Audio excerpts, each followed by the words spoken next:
the celebration of the 9th year anniversary of Lara at One Media. Actually, this is the first time na ginawa ito ng team for anniversary celebration.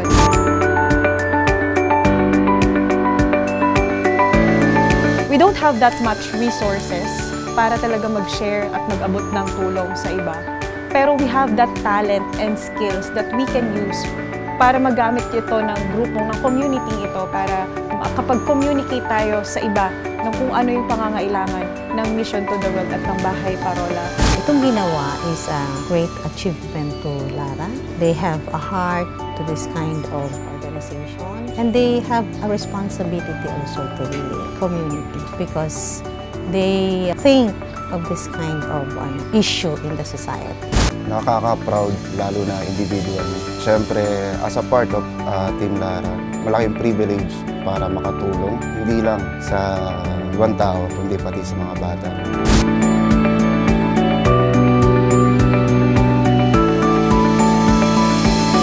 Actually, the activity na ginawa ngayon ng Team Lara is closest to my heart. I've been to a lot of charity events, mga gift-giving events, and this one, ang pagkakaiba niya lang, this more on specific. Mas identified natin yung sector na tinutulungan natin. Mawitas mo lang yung joy ng mga bata dito.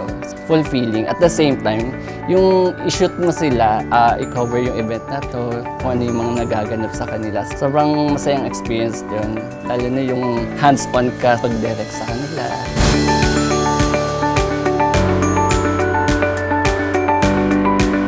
The lessons na talagang pwede kong baunin palabas ng lugar na to is kung paano natin dapat i-cherish yung mga tao sa paligid natin.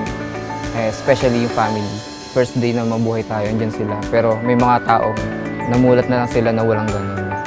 Ang pwedeng maging bago sa aking pananaw, maging maunawa pa rin tayo sa mga bata o sa kapwa natin. Kasi hindi natin alam ang mga pinagdadaanan nila. Kasi hindi tulad sa atin na nagkaroon tayo ng pamilya, sa kanila wala. One lesson na nag-gather ko is dapat hindi natin tinitake for granted yung anything na meron tayo. Kasi makikita mo yung pag-help natin sa kanila, yung mga needs nila, meron tayo. So dapat hindi tayo nagko-complain.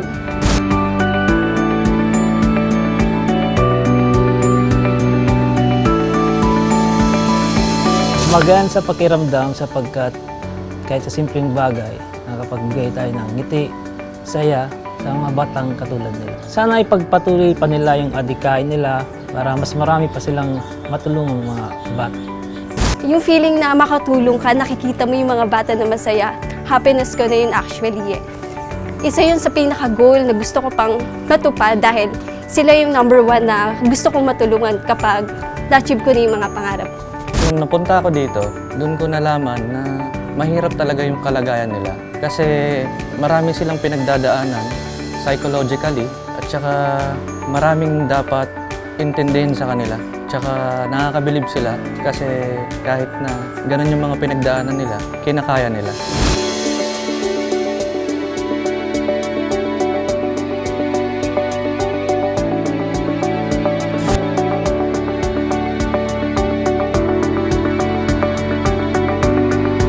My message to the team, congratulations to us. I'm really proud of each and every one of the team.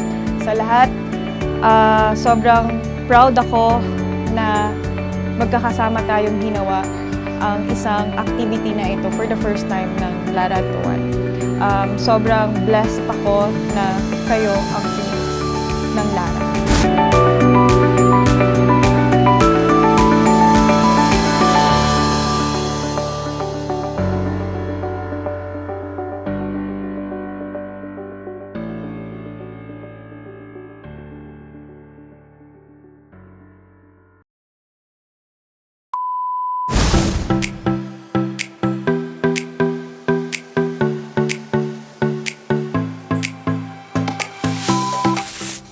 Actually, nakakapanibago siya. Kasi, oh my God. Colors shining through you, see your true colors. Anong entry mo, ma'am? That's why I love you.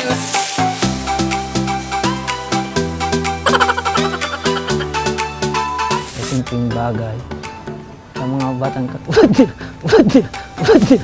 Si Mus... Ito, Musta.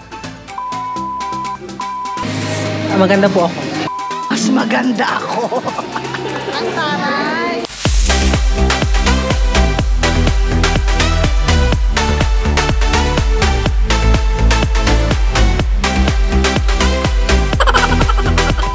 Maganda pa rin ako kumpara dito sa katabi. Ay, ito kanina nagsisente. Ba't nagsisente ka kanina? Keep it up.